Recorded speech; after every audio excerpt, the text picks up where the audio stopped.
You know, that intro music does not get old. What's going on, guys? Digging it. Living the dream. How you guys doing? You nice and warm? No, my windows are open. The fuck's wrong with you? Yeah, and I Was got my wool sweater on. It's Yeah. the warmest thing I got. I love it. I got this sweet Poor Pro's Almanac hat. oh yeah. Nice and warm. It keeps you extra Um, warm. extra warm. So, welcome everyone to this lovely live stream. We're going to talk about some of the stuff we did at this time last year or predicted at this time last year, what we're predicting for 2023. We're going to talk about rats for some reason, maybe. I don't know. We'll see about that. Is it like a And Scorsese movie? yeah, we've got questions you guys asked. We got all sorts of fun stuff. So please drop in the chat, say hi. We'd love to hear from you. There's a bunch of folks tuning in, including Nash for some reason, who I did not approve chatting in. So, yeah, we're talking about cool stuff. Matt, tell me, a lot of changes for you since last year. You're now on the podcast. Yeah. Every day. Well, not every day, but yeah. It's been nice. It's been fun. Having fun. So you guys have probably noticed we have Matt now chat with us more. We are 2 episodes away from finishing up the ag series we're doing right now. We are tomorrow night, dropping a new episode with Dr. Gray Copeland talking about doing the Miyawaki forests in Australia, which is a really cool, interesting project where she's partnering with schools. We'll get into that tomorrow night.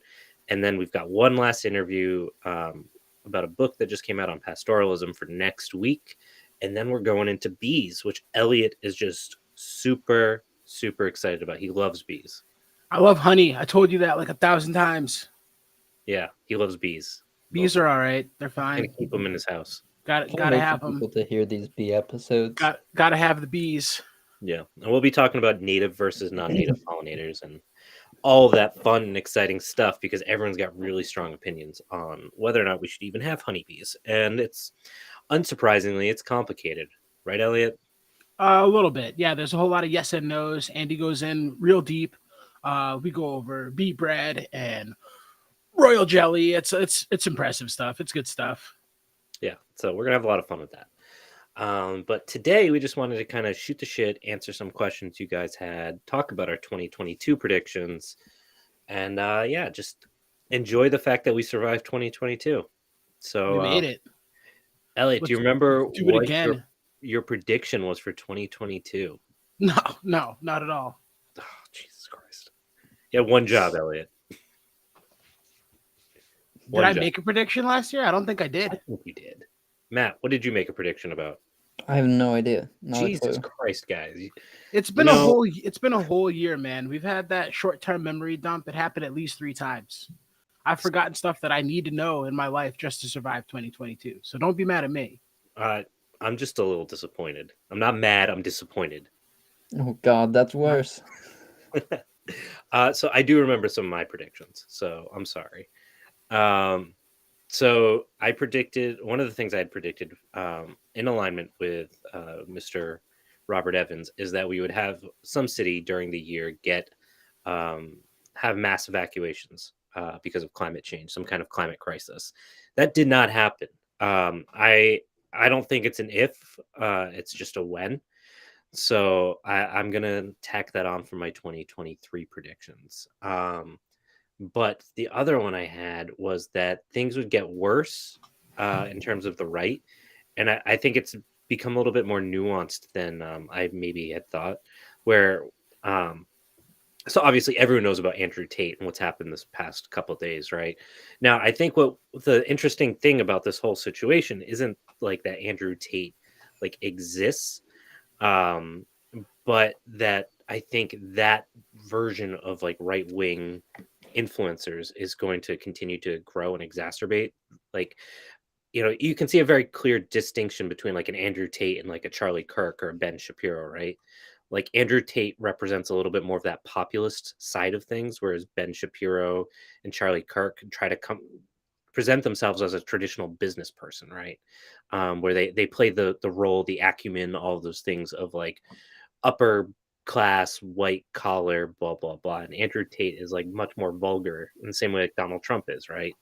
So I think instead of seeing that growth where it's like funded by like PragerU, it's going to be more of a like ground roots populist right wing, which I think is in some ways more damaging and discerning than the way we've kind of engaged with like right wing, like funnel, money funneled projects and things like that. So while I don't think the right has grown as like a whole the way I expected it to, I think the more discerning part of it has. So I don't know if that makes sense. Yeah, there's also like a whole thing with Tate that there's like a side of it that's like this like hustle culture, and like obviously there's like a sexual politics like part of it where like his main audience is like teenage boys that are like googling how to get a girlfriend, um which like, and that's obviously like where a lot of um this like audience and momentum comes from. But then you see that they're just like doing human trafficking. Yeah, yeah, not a good look. But like I think it does point to the fact that like we talk a lot of, or like I think we all acknowledge that like if we think about marketing, for example, like ultimately one of the comments is that their mascots are better than the left for sure. And I think if we think about it from that very like commodified perspective, the commodity that Andrew Tate sells is much different than Charlie Kirk or Ben Shapiro, right?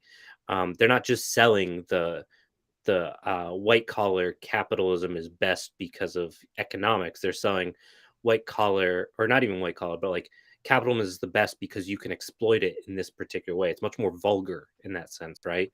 And that comes with its own risks in terms of like how we engage with it and how we challenge it and how we understand the utility it plays in this dialogue of like how do we stop that like human trafficking, or like how do we detangle these things from like bigger issues in a way that is more constructive and engages with the people that Andrew Tate is engaging with, like these young kids who don't have whether it's like parents that seem disconnected from like the world that they live within, which I think is totally valid, that like the world is with technology accelerating so fast, that they don't feel like they have any role models that can help guide them, so they're going to the internet.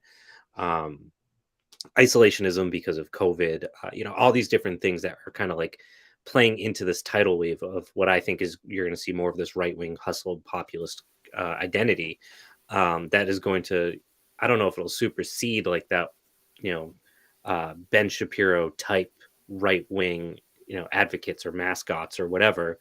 But I think it comes with its own set of challenges, right? Yeah, so you're saying we need to start a touch grass campaign in 2023 to combat all this shit? Get people Yes, touch outside off touch their grass. screens and shit?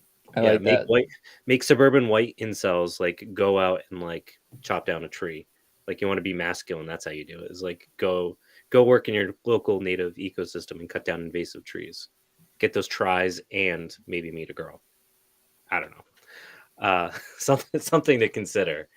But I think going into 2023, that is something the left is going to have to engage with a little bit more, because I think it is going to grow, and I think we underestimate it, especially because like we watched this last. And my last prediction I think was that I thought the Democrats were going to get smashed in the midterms, and they didn't. And I think there's a lot of reasons for that. I don't know if you guys want to talk about that, if you have any thoughts on that yourselves. But I do think it points to some of these changing demographics and how we understand the relationships between politics and identity in a way that is a lot more nuanced than it might have been 2 years ago. I mean, I don't want to look into it too much, but I just feel like all of the elections, just like all of them, have been, pick the least crazy person. And you don't necessarily like your options, but one person seems, completely off the rails, and the other person, I don't know. You just pick the lesser of two evils. That's all it's been. Yeah. I mean, I think it's not like the midterms were a surprise for everyone. That wasn't like a controversial take that like the Democrats were gonna get smashed, and they didn't. But I think it like really is like maybe a good thing pointing towards like the waning influence of like the MAGA section of the Republican Party. I know there's like a big like pushback within the party at the moment, especially with like the turnover in leadership against the sort of like uh the like old cabinet. Yeah, I think you're seeing a lot of fracturing on the right, and again, I think Andrew Tate like personifies that in a lot of ways, where he is taking the most base part of Trumpism, right?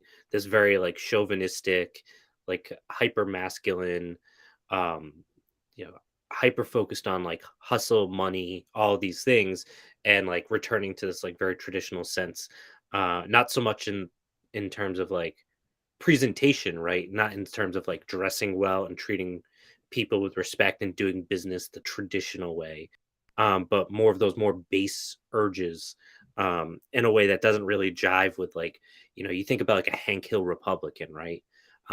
Like he's a really good example of I think where that fracture is happening. Like Ben Shapiro is selling to that Hank Hill Republican who's like a good guy but has some misguided values, or like the way they're manifesting those values is really subjective, right?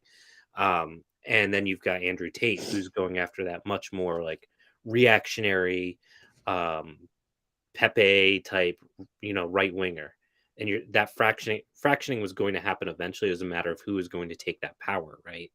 In terms of like how the party itself organizes. Um, and I think we always talk about like, or I think on the internet, we talk about this idea of like anyone that's not like, explicitly anti-racist is reinforcing the system. And like to an extent that's true, but also like there are good people who don't have the same exact values as you. And I think that's something we do a terrible job of like accepting and engaging with in these conversations, right? We don't all have to have the same exact, anarchist, green, but whatever bullshit, values to say we have a lot of, or someone else also is a good person, even if they don't agree with my perspective on this thing. Um, and Right, and but I think that's really good. I feel like that's why politics have changed drastically with social media, though, because politics used to be local politics, and you couldn't just say like unfriend me or like don't talk to me anymore when you live in the same town as that person. Versus arguing with somebody on the screen, the world's got a much smaller, and now people have the option of saying unfriend me or get out of my bubble, and it's like that person doesn't exist anymore, and their opinion doesn't matter, but that person's still going to vote. So how does that help political discourse? You know what I mean? Yeah. It just seems like it's degraded to a point, and we're seeing it happen. Yeah, and I think that's where that silent majority really exists, right? Where there are people that are good and that don't fall into that dichotomy, that are going to show up and vote for, a Democrat or whatever, because they don't want to support that Andrew Tate type right wing politics, even if they disagree with Democrats on a lot of things, which I think like all of us sitting here today also would disagree with Democrats on a lot of things, but have voted probably for a Democrat in their life, right? Hmm. Okay, here's a prediction for not next year, but like 10 years down the line, maybe like 20 years down the line. President Andrew Yang. Um, is I think we're gonna look back on social media the way that like we look back on like cigarettes. Like I think it's one of those things where the dangers of it or like the like ill effects of it aren't gonna be like fully realized for a while, and then we're gonna look back on it and like, oh my god, we were like, there were people like sitting on Instagram like myself, like scrolling for hours a day. It's like I think that's gonna be the something we look back on like, oh my god, how did we do that? Like a public health crisis. You Yeah. think there's going to be a minimum age requirement for the internet? I don't know. For social media, I think there should be. It's not good for people. Yeah, Like we've seen like these like echo chambers, just yeah. like they like rot your brain. I'm just thinking about having like a learner's permit for the internet, Yeah, Oh my and God, can like you imagine the test? having like the state get involved with all that. Just it's horrifying. yeah. You can get a learner's permit, and you can go like that's when you can It's go like off diet the internet. It's like library Chinese internet, websites.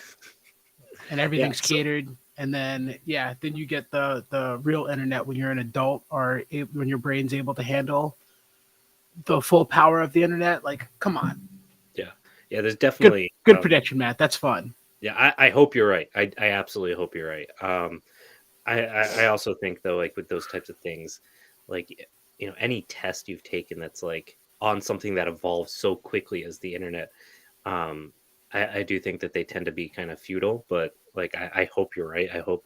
I would imagine that 10 years from now, like the people in charge of that stuff would be a lot more tech savvy to be able to appropriately understand that. Like you think about like how to get past like all the shit that was in schools when we were in school. I don't know if it's the same way, but like our parents and our teachers didn't know how the internet worked. Like we knew it better than them. And I don't know if that's still I mean it might be still true, but I don't know if it's as true as it used to be. Because I think the way technology is utilized by kids today is a lot different than when we were kids. Like I'm tech illiterate, but when I was in high school, I could replace the RAM in my computer because who else was going to do it, right? Hmm. And I think that type of engagement with the tech is a lot different than it is today. I don't know, Matt. You're younger than us. Tell me if I'm right. Yeah, I think I think you're right. Okay. So I do want to talk about one of the questions or comments someone said about well, what good can a racist bring? There must be boundaries, and absolutely there should be boundaries. But one of the things that I think is a problem on the left is despite our obsession with like language, right? That we have all these like terms that we've created over the last decade, right? We haven't really done a good job of engaging with terms like isms in a way that is more nuanced, right? Like a racist can be somebody who um, thinks black people just need to work harder, even though they have some black friends, or they can be somebody that genuinely believes because someone's skin color that they're of lesser value, right? And there's a wide spectrum between those two things, where it's like, I was in the trade. I know a lot of guys that are like, my best friend is black, but these they don't want to work because they don't understand the class component of it, right? That there's a lot more to it, but they're not bad people, and that doesn't mean they're completely good or that like they don't need to have some like engagement about what their beliefs are and like what those foundations are, but those are wildly different positions, and I think we need to be better about allowing people to not be perfect, with the hope that they're going to evolve and change, right? um, and that's really difficult, I think, for a lot of people to like have that conversation and recognize, yeah, they did shitty things. I've probably said shitty things too. I probably said shitty things to Elliot that he's like, wow, that was kind of fucking racist, and he didn't say anything to me. I That doesn't mean I'm a bad person. It doesn't mean anyone else is, because we're all like humans and evolving. right. Um, and like You're that, you're trying to combat ignorance with a person who thinks you're being ignorant. So it's like, two negative sides of a magnet meeting. I think there has to be an interaction and action that shows the opposite of what they think. That's the only way you can like teach and show people that they're wrong. You know what I mean? yeah, Like you're not going to convince them with words or in a conversation. It's never going to happen. But through action and through like trying to be a better person, you can help show them how to be a better person. Like that's yeah. the only way you can combat all those isms. Yeah, and like you brought up the point about like politics, right? That we live in these bubbles because of the internet, where we don't have to engage with people outside of our bubble. If I'm a rural white dude who lives in an all white town and I'm right wing, I probably don't engage with any people of any ethnicity other than white. So like, where's an opportunity for somebody to challenge my beliefs on that? And like as much as it's like I don't know, it's difficult. Like I totally get the like the argument that like you know, it shouldn't fall on certain people to like engage in those conversations, but like also that is exactly what the Black Panthers did. Like Fred Hampton was very explicit about like you have to go into, poor white neighborhoods and explain to them why we're on the same page, and it fucking worked. But like that is not a popular position to make in 2022 going into 2023. And like I don't think that means it all falls on like those people, but I think it's like it's complicated, right? And we can't break that. We can't do. We're trapped in like this mess of like who is responsible for what and who should be doing what, and nobody's actually going and doing any of it, and things are just getting worse. And like that, whatever we're doing now isn't working, so we need to figure something else out. That might mean making mistakes, and like, we have to be willing enough to engage with people and let them make mistakes and disagree and not say they're a shitty person for disagreeing.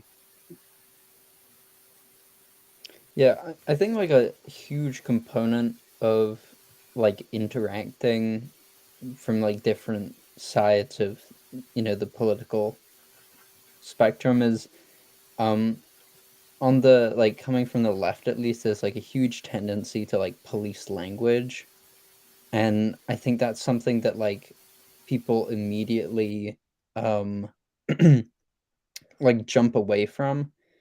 um and there's this sort of like belief that like if you're not using like exactly the right language, then you're like perpetuating these like isms. But more than anything else, that like correct language is like a class signifier. It's like a university education signifier rather than like you trying to do the right thing.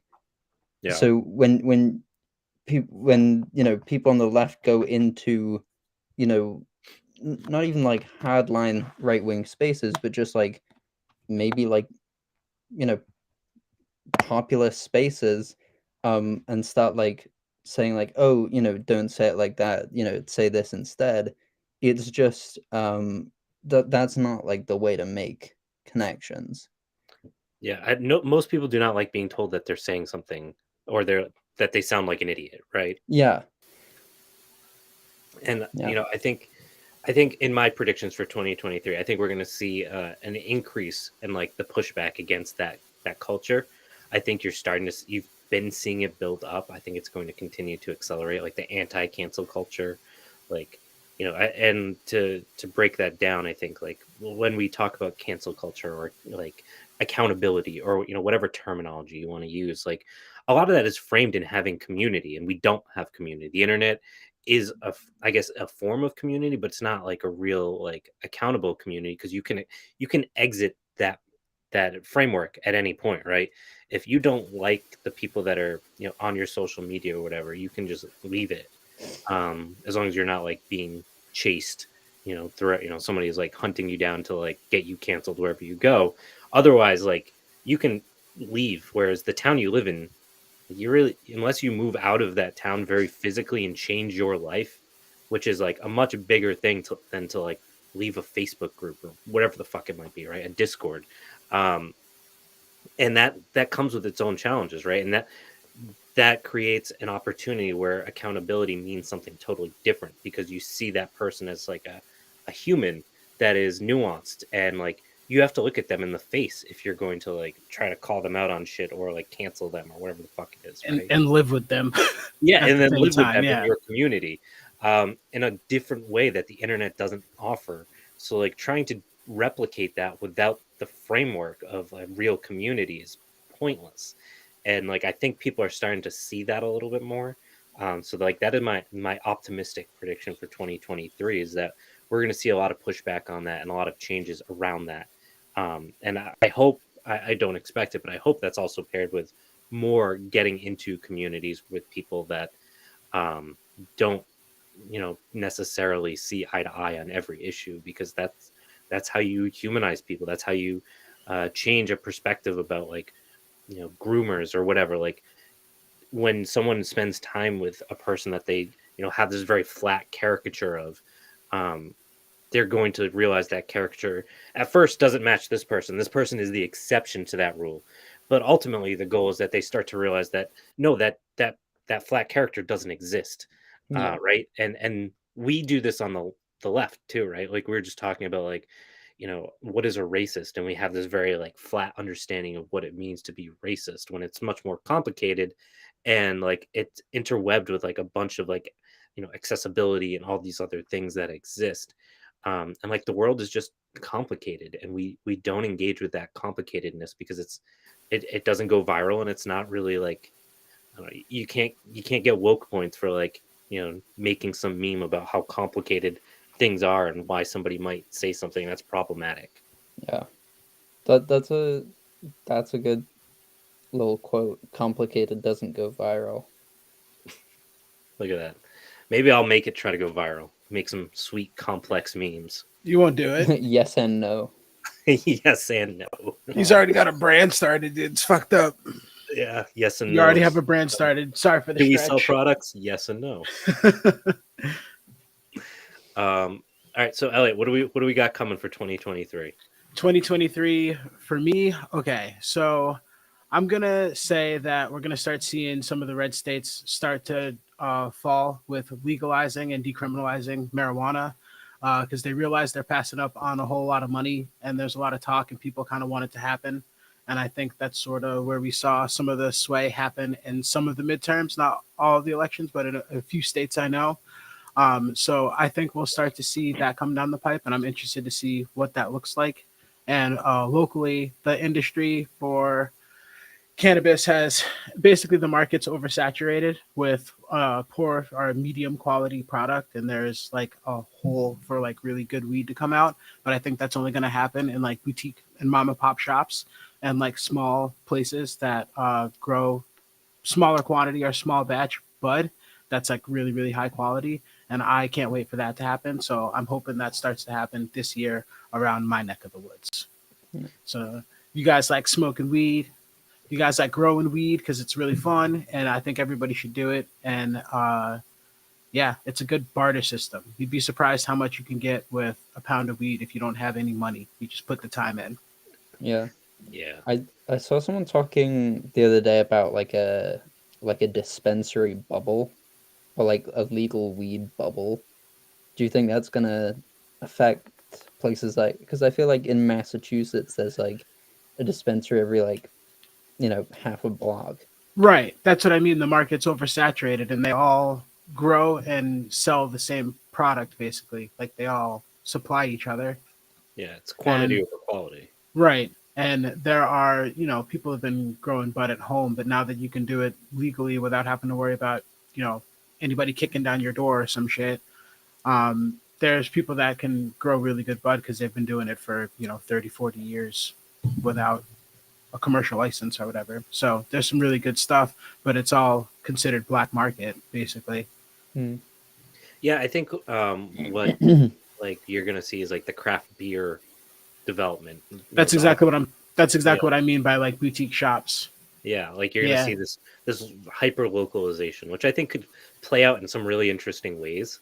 Like I really expected, like with the craft beer movement, like the next step was going to not be like just hyper hops of everything, but like I thought they were gonna go more towards like an estate style, like terroir, like where you can grow hops locally and like infuse that local flavor, which I thought would have been really cool. But maybe we'll see that kind of play out in like the cannabis industry. But I'm a little hesitant because of the fact that so much is grown indoors, but especially like where we live. But I think that would be really cool to kind of see how that played out. I think so too. Yeah. Did I have another prediction? Come back to me. I had one. Okay. It'll take a minute. Matt, you got anything else? Yeah, I have a prediction. I think there's going to be a super long government shutdown this year. Oh yeah. Ooh, Any reason? Just feeling just it? cause? Well, because now there's a Republican majority House, and the debt ceiling is going to come due in early 2023. So you think they're just going to have a governmental reorg? They're going to call it a reorg? Maybe. I I think when was the last time it shut down? It was like 2012. It was when Obama was president. So 2000. Yeah. Maybe I should have done some research before. come on, Matt. Come on. This guy needs a license for his internet. Yeah. Didn't test the test. Well, the last one was 35 days. Breaking that? 2018 to 2019. I don't know. When was that? That was like a long one, wasn't it? 2013. Yeah, that would have been shit. That was during Trump's era, then I guess.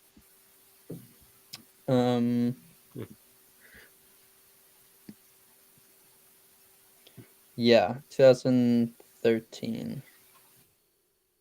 Yeah. So that would be. I could see that happening because of the fact that like we're going into an election cycle.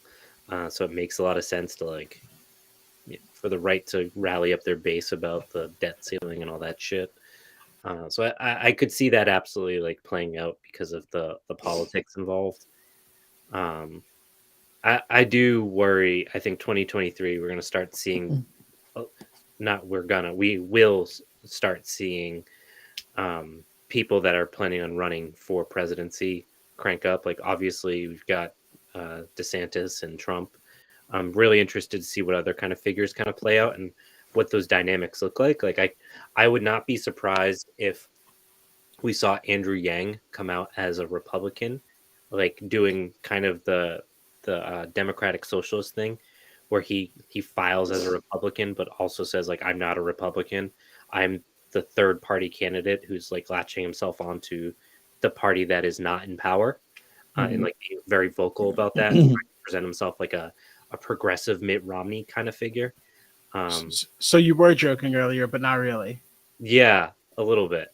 Where Are you on the Yang Gang, Andy? Yes, I am the Yang Gang. I am the Yang Gang. No, I'm not. Get that sweet UBI. But like that was the thing. Like, and I think Andrew Yang does a really good job of kind of filling this void, right? Where there are people who can recognize the problems of the government, right? And then you've got people who can also recognize the importance of something in an increasingly unequal country that like UBI like makes a lot of sense, and it's both a far left and a far right position. Just like Medicare for all is technically, while we think of it as like a left position, it's also a right wing position because ultimately what UB or Medicare for all does is it allows small businesses to flourish, right? And that's if you believe in like a free market, like that's a great thing because now you've taken all this weight off of small business. And I think that's his angle is like I can sell both left and right wing positions to both sides. He's not particularly good at it, but that's his angle, right? So I wouldn't be surprised if he ended up trying to run as a Republican in 2024. Whether or not he'll have any traction with it's another story, but I think we'll see it. So that is my hot take for 2023. Who do you think are going to be the Democrat challengers to Trump? Do you? All right, so that assumes. Oh, sorry, to Biden. Yeah. Excuse me. Yeah, I meant like I assumed that means like, do we all agree here that someone is going to challenge Biden?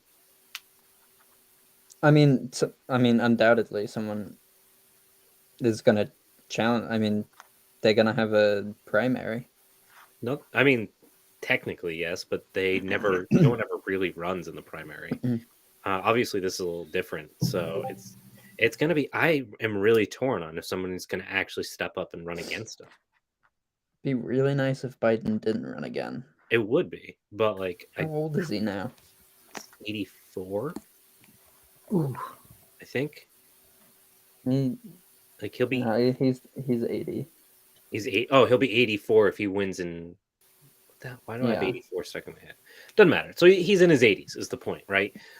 Oldest living president running again. It's insanity, and I think everyone like gets that, right? So does anyone run against him? The like rank and file Democratic part of the party is not going to run against him because like why? But does a Bernie run against him? Which I don't know. Bernie's such a weird guy in terms of like what he does and doesn't do.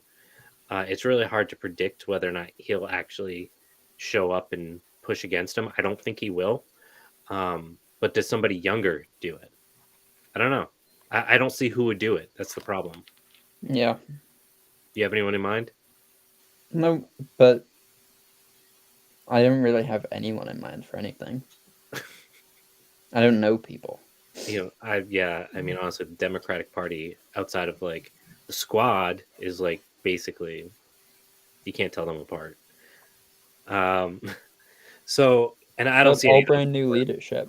Yeah, I don't see any of those four doing anything. They're very like symbolic in their actions, and they don't really show up and do any of the things that they say they're going to do. So I just have a hard time seeing anyone actually primary against them. No. I guess in terms of like prepping type stuff, do you guys got any predictions? Then we can get to the questions.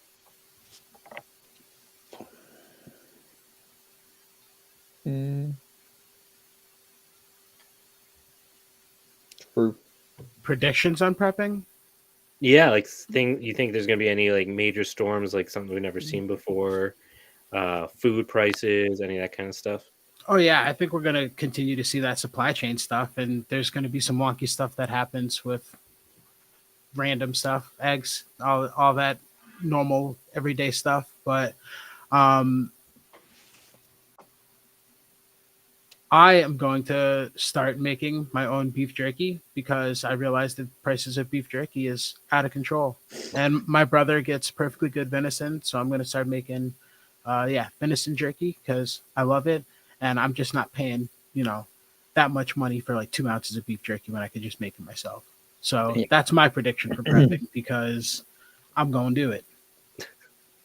I think we'll start to continue to see these random product shortages. So like right now, the thing is like medicine for kids, right? We went through formula. We've done the toilet paper. Like I think you're going to continue to see these like system-wide failures of particular things. But I don't think we'll see it this year. But I think you're going to start seeing that accelerate over the next couple of years, where it's no longer just one thing; it's 2, 3 things at a time. Where you're not getting the the nitrogen or nitrates that they use in like processed deli meats or whatever, like random shit just keeps like not being available.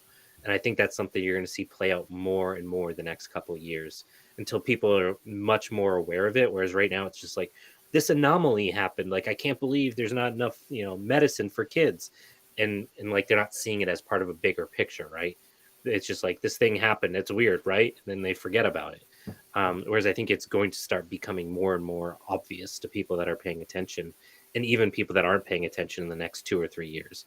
And I think that's going to fundamentally change the way we start to continue to engage with like politics and like our understanding of global economies and things like that. Of like there are real risks of real shortages, not just like we couldn't get it for a couple weeks kind of thing. Yeah. So I think that's about it for the predictions. I do want to answer some questions folks had.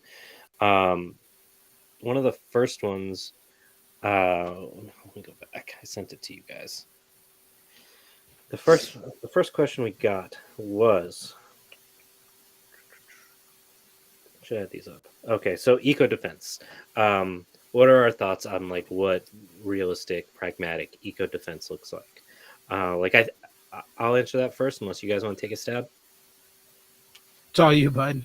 Okay, so I think like there's a lot of attention that's paid to like forest defenders, water defenders, and like those are really great things that exist, and we should support them how we can.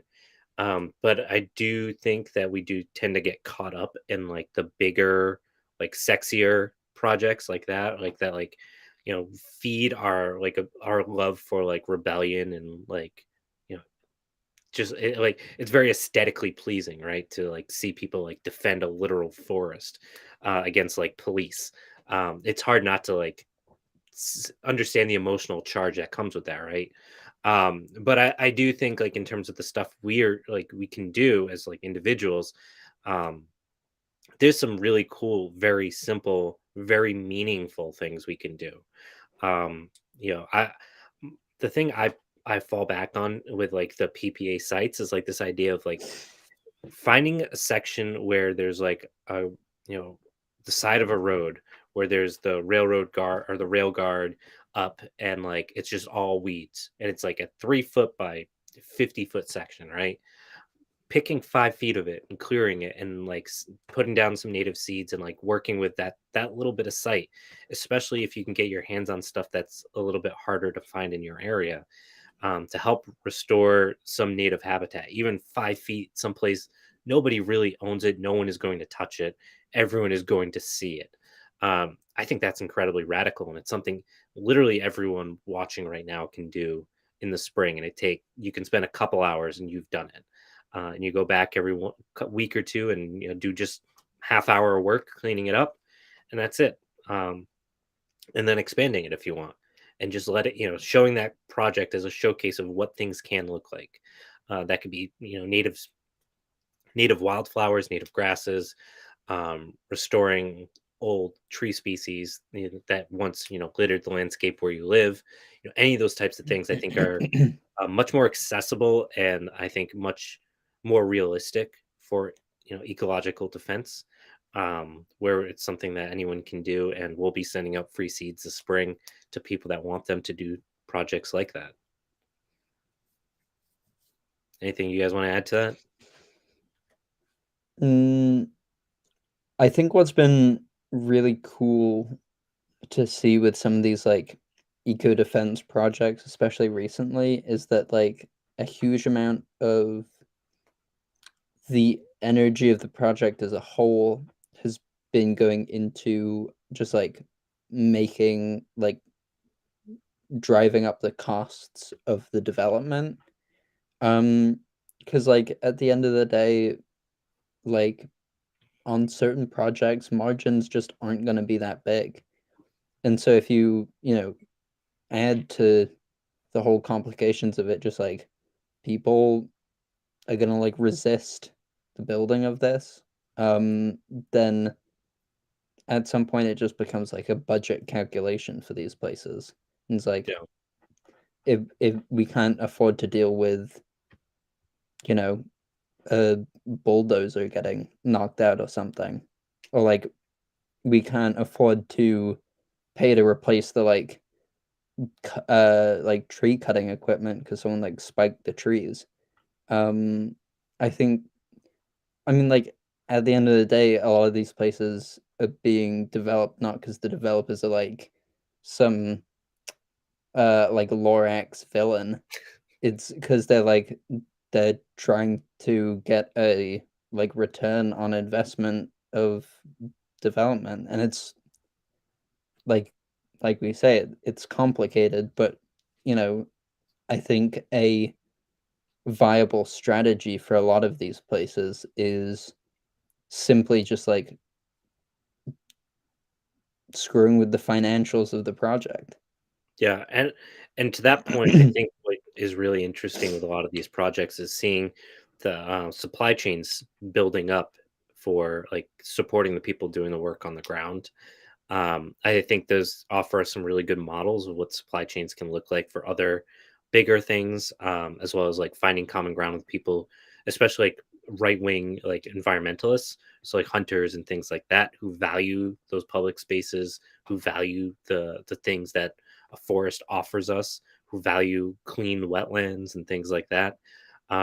To find common ground, and again to start building more of a solidarity, along different lines that Yeah. than what we like traditionally do, right? I think there's also a place for like a lot of these projects, the sort of local opposition to it comes up is like a lot of like a NIMBY attitude, like we don't want our forest cut down, like go build your thing somewhere else. I think there's a lot of potential for transforming people's attitudes from we don't want it here to like we don't want it to happen anywhere. Yeah, we don't want anyone to have to live with this. Yeah, like we don't want to have to like boot it to like someone else's, less well defended ecological space. Like it, like this destruction shouldn't be happening full stop. And so even like hopefully after this defense has worked, how are we going to like take steps to help people elsewhere?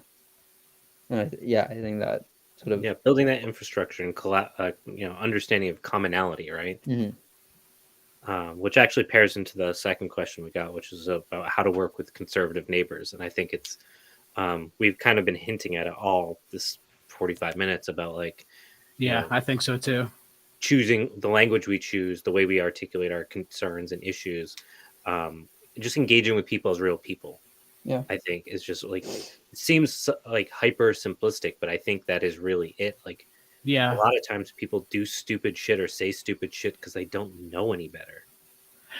In order to oversimplify it even more, I think you have to, instead of trying to combat just the main issue, you have to understand the whole like issue. And I think that takes time when it's a person, because it's a living, it's a living thing, and that relationship has to build. Basically, you have to build a relationship with someone you don't like or disagree with, but that's the only way it's going to get any better, because you can't just unfriend them, or say um yeah, not in my backyard, the NIMBY thing. Like it's just not going to fly. Yeah, and like I think when we talk to like we've talked about this idea of like coded language, right? That we happen to fall into this like very hyper, in order to not to say anything incorrectly, we're hyper specific with our word choice, but also like we tend to think that we're at like the end of our learning and like who we are and what our politics are, and forget that we weren't always there, or that like people weren't willing to work with us before we were where we are today, right? And like understanding that people are where they are because of their lived conditions, and that doesn't necessarily make them a bad person, and like to be just hyper aware of the language that we're choosing to use when we talk about certain subject matters. The thing I always, I feel like I probably mentioned it like 100 times on this podcast now, but like when I used to work in the trade, I worked with a bunch of boomers that were into hunting, and like they'd be complaining about how there's no snow on the ground during hunting season. And I'd be like, yeah, that's climate change. They're like, no, it's not that. And I'm like, it's warmer. We're getting rain instead of snow every year because of these climatic changes. But if I just been like, yeah, that sucks, and like we should do something about that, and like not point to what the reason is, but they would be like, yeah, I agree. We should try to figure out why this is happening, and like keeping that language as open to interpretation as necessary in order to let people engage with it on their terms.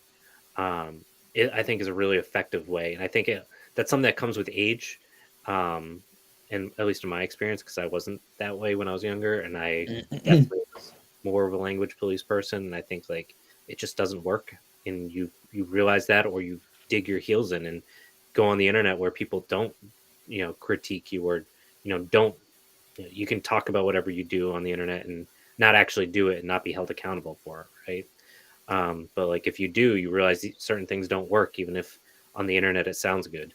And one of them is like one thing that you should be doing is actually engaging with people on their terms, not some like woke scolding way of getting people to like they need to be educated by you because you are the arbiter of truth and fact, and like it's nonsense.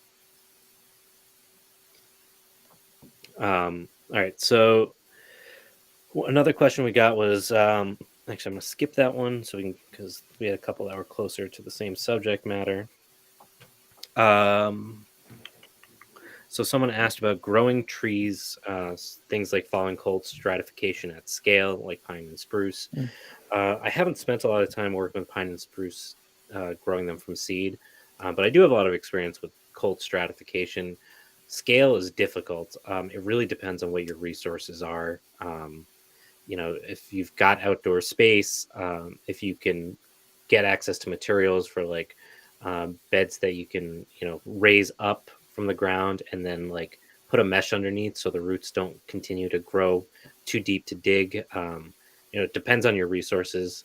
I know Edible Landscape or Edible Acres, that's it, Edible Acres on YouTube, does a lot of stuff with those raised beds. For some reason I'm like blanking on the term. Matt, you might know. Is it like air pruning beds? Yes, air pruning. I kept wanting to say air roots, and I was like, that's not right. Yeah. Like air pruned beds that are raised are a really good way to do trees at scale if you have access to those resources. Yeah. Also, like air pruning for trees just in general is like so important to give them a good start just because they're Yeah. like they want to be so tap rooted, but they don't have to be because we're taking care of them. Yeah, and it's also if you do want to do some restoration projects, a really good way to keep plants small and portable to be able to move them to new places. So if you are going to be working on a site and you need to move 100 trees, um, you don't want to have to dig up 100 roots that or tree roots that have these giant tap roots and are like you're going to damage them and the tree is going to struggle, and B like it just makes things a lot easier to be able to move them quickly and easily and working with soil that you've prepped for the purpose of it being a transient space, right?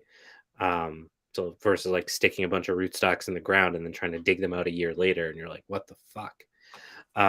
So that's probably my best suggestion for that is to try to air prune them and you know go from there. Someone asked about ever thought of a cooking show with these native plants we're all planting? And the answer is yes. Elliot, this is me staring at you. What? Just because I like cooking, man? Yeah, that's You know how this is long on it's gonna you. take? Do you know how long it's gonna take me to walk my ass around and collect all these native plants? You want me to just do that? I got a full-time job, bro. That's the point, man. I'm trying to show how accessible this stuff is. You're not making a good sell right now. It's all right. Fine. We'll just put it on a YouTube video, make it look super easy with editing, and it will just inspire everybody to just get out there and find their own food and cook it. All right. Yeah. Yeah, So we should do it. Let's do no, it. I genuinely do want to get more into the food side of things because I think it's really important in trying to make things accessible, right? And it can be done in a number of ways, right? It can be how do we do like little side dishes with things when they're in season? Um, how do you work with not just native plants but also equally of value of how do you utilize non-native plants that are invasive to keep them from continuing to spread? So like Elliot, I'm going to give you like so much Japanese knotweed this next spring. It's like Yeah. asparagus basically. You Cool. 50 recipes. I'm just gonna film you with a bunch of See, that's the hard part because it's long all boys. that's the hard part because it's all experimentation at this point because there's no recipe or like cookbook to follow. So it's kind of fun, but also it's a waste of time because sometimes you make stuff and you don't know how to prep it, or maybe you didn't get the right tips and tricks on how to prep it, and it comes out terrible. And Yeah. I don't know if I want to put that out as content, but we could. I mean, it could be fun. I don't mind it. Yeah, I mean, even if it doesn't work, like I think people want to see like the ways you can work with it. And like with Japanese knotweed, it's very big in Japan as a food source. So like engaging with how it's utilized there and then maybe giving it an American spin or whatever, I think could be really cool. But I do genuinely think that we need to make food, like local food, more accessible. Like the thing I feel like I talk about a lot is like utilizing like the craft beer model, where it's like you're reflecting the flavor of a place. Hmm. And that's something we don't really do. Like it's kind of weird when you think about it. Like we have like Indian food, French food, Italian food, all these like regional cuisines, right? But we don't have like regional cuisines for the U.S. other than like the South, right? Where you've got like your cornbread and grits and things like that. Um, but we could do that and we should do that because people like that. People like if you're traveling to taste the local flavor. That's why people fly around the country for whatever and they're like, I want to go to the local craft brewery because it's gonna like reflect the place that I am at in a way that I can't do in any other way. And you could talk about the fact that's kind of waned because of the fact like the hyper um, uh, like the trendiness of craft beer and how that's evolved. But I do think that points to like a really innate human desire to pair our food and the flavors that we consume and those experiences with a place that we don't do. And I think even if we don't do it well, just like getting people to like articulate that point is really important. And I think I would enjoy watching it. I think other people would. And the fact we've gotten a bunch of questions like that, like I'm an average cook. I'm not a great cook. I defer to Elliot in that arena. But I I'm think there's a lot. I'm at an interesting stage in my cooking. I'm stepping outside of my like cooking bubble and trying like new things. Fuck baking though, because it's not cooking and I'm terrible at it. But Oh man, I love baking. nah, It's just like science. It's like chemistry. it's not the same You thing you as get like cooking. a little recipe and you just do what you need to do. Can't do it. But It's no, fun. with cooking, Andy, you got me reinvigorated because if we can make collard greens, turnip greens, and mustard greens native, I'm down with that. We can make Hell yeah, that work. we can do that. I'm sure we can do that. So I think that's something we could see play out in the next year or two.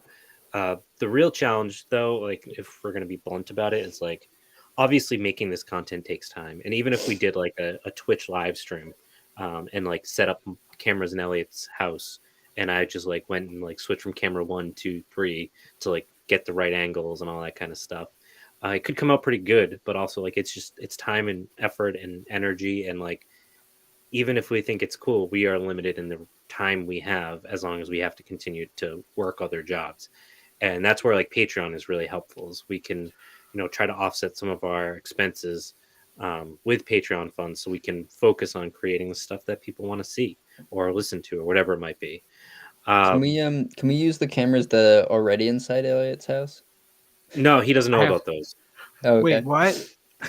Don't worry about it. Never mind. So yeah, that's my shameless plug for Patreon and trying to grow it to the point where we can do more of the stuff that I think people really want, but require just more resources than we have available right now. Another question we got was, oh, actually that flows into the last question we got, which is where do we see this in 5 years? And I think we all have different opinions. Matt, I'm going to ask, as the newest person, I will ask you where you think the pros will be in 5 years. Ooh, dead from the climate wars. Yes, he didn't say in jail. Yeah. Yeah, in a courtroom. So much better. Yeah. I don't know.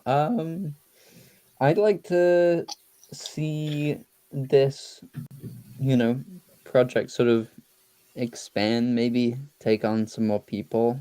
I think I think the I really like how like deep we're able to dive on a lot of the subject matter, like the B stuff coming up. I think when we or like certainly like when I started like listening to this podcast, I like wouldn't have imagined that there was going to be like how many, like 10 episodes or something. I think like 15, 16.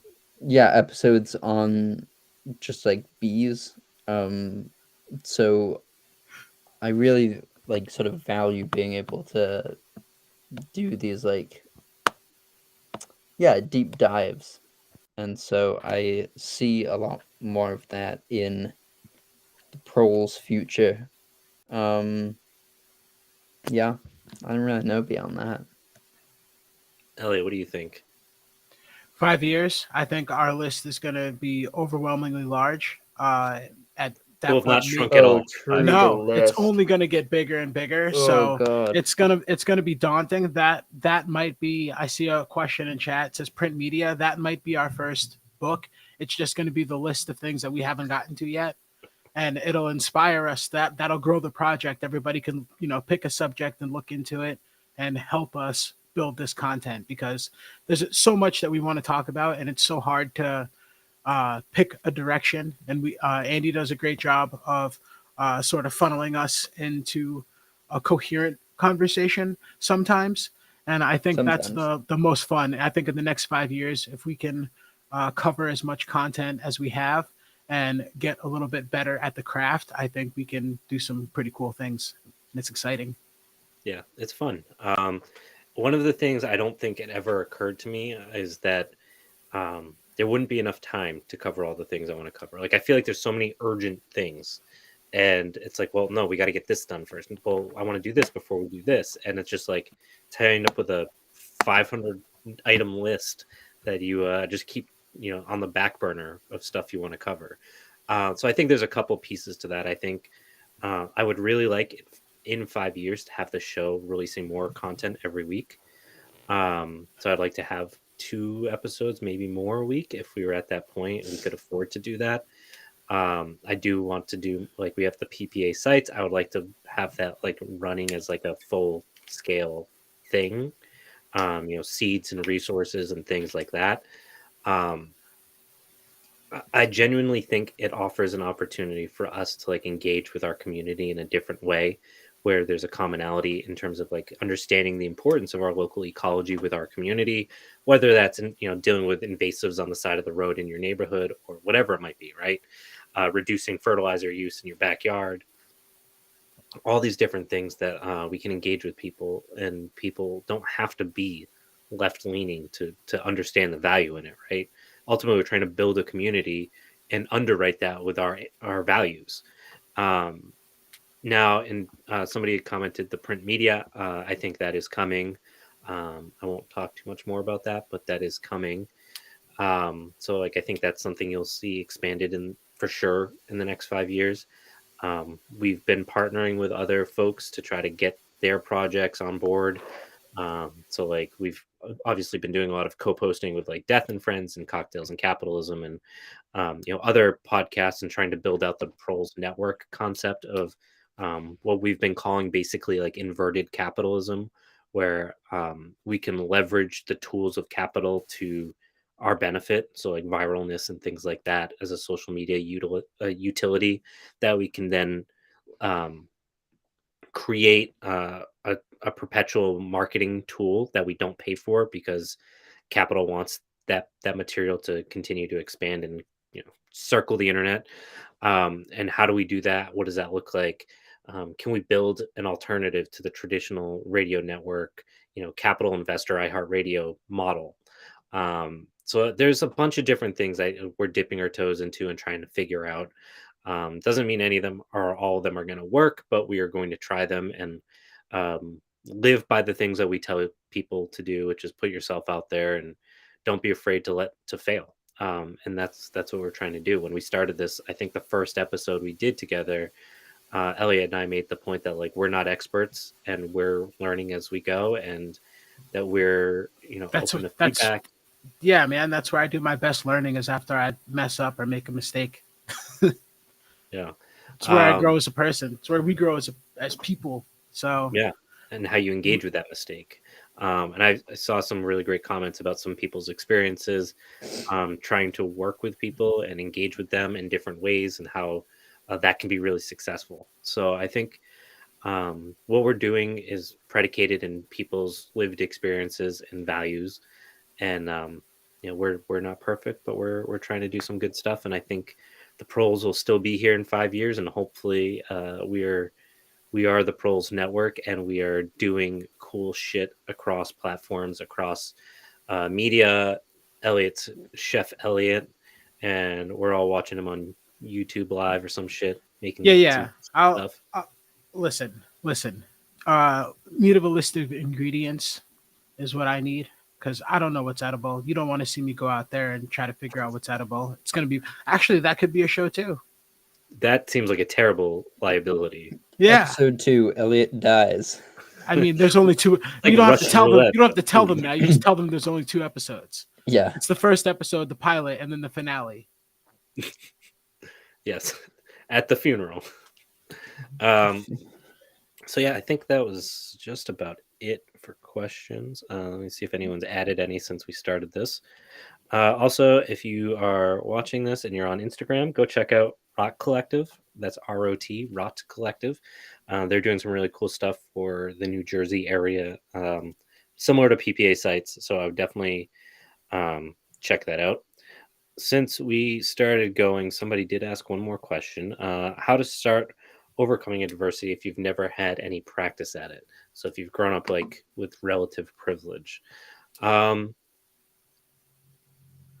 a tough one. I think just like putting yourself out there and letting yourself fail. it's a really good humbling experience, right? Yeah, that's pretty much what my comment was earlier. Was don't be afraid to make mistakes because that's where you're going to learn. It, I don't think that means putting yourself in like ridiculous situations. I just think it means trying to get outside of um, whatever comfort zone you think you have, Yeah. if that makes sense, right? Yeah, yeah, and like that's like the whole internet's thing, right? That like we can't fail because that makes you problematic and a bad person, and we need to push back on that. Yeah. So touch grass campaign. We're gonna get that started. The touch grass can. Yeah, we're gonna get people to go outside and learn how to be a person, not behind a screen. Touch native grass 2023. Only native grass. You touch that fucking Kentucky bluegrass, which is not from Kentucky, and you're canceled. Yep. Putting Yep. you to the wall. That's a lot to unpack there. That's gonna be big for a bumper sticker. Yeah, it's kind of long, but I Well, think it gets to the okay. point. Boys, we'll work on it. Yes. Yeah. We'll work on it. We'll have that out in the next 5 years. It's part of the plans. Yeah, it's the 5-year plan. Don't worry about it. Yep. All right, so I think that's all the questions we've got. If anyone's got anything that's watching live, please drop it now. Otherwise, yeah, we're pretty much done. Go if you want to support us, you can subscribe on Twitch. We're not super active. One of the things we wanted to do this year, and we never did it because we just got in our own way, was live stream us watching Doomsday Preppers, which I still want to do because that show is amazingly bad. And I think everyone that has not watched it should not watch it until we do it because that'll make us do it. But we should do that. Do we need DMCA rights or something? No, it's on YouTube, so it's good. I think we're good on it. Anything that's on YouTube can go on Twitch, I believe. Fair enough. Huh? Yeah, we need to do that. It's a good one. Roll so a hopefully we'll joint do that about this that upcoming long. year. What's that? Roll a joint about that long. Just settle I don't know in. if that's gonna be enough. Challenge accepted. Child's Yeah. play. So hopefully we'll do that. We've got the B series coming up. We're doing some really fun history, cool stuff that we've already actually started recording some of the episodes of. I think it offers some of it is just fun. Some of it I think offers some really good insight into successes, contemporary successes that you've maybe not heard of around some of the things we've been talking about. So I think that'll be really helpful and inspiring going into the summer. And yeah, that's pretty much it. Hopefully we'll get that stream going soon. And if you guys want to support us, buy yourself it's backwards, buy yourself a sweet hat from us. We've got stickers, Norm's Nuts stickers. If you are a fan of the Norm, Come get your nuts cracked. go get your nuts cracked with normal norms. I didn't. My partner made this mug this like an hour ago. So maybe Cute. we'll sell some if you want one. I think it'd be like $15 is what I priced it out at for us to break even. You got prototype That's mugs. shipped. So if you want one, let me know. We'll send those out. But of course, you can support us on Patreon.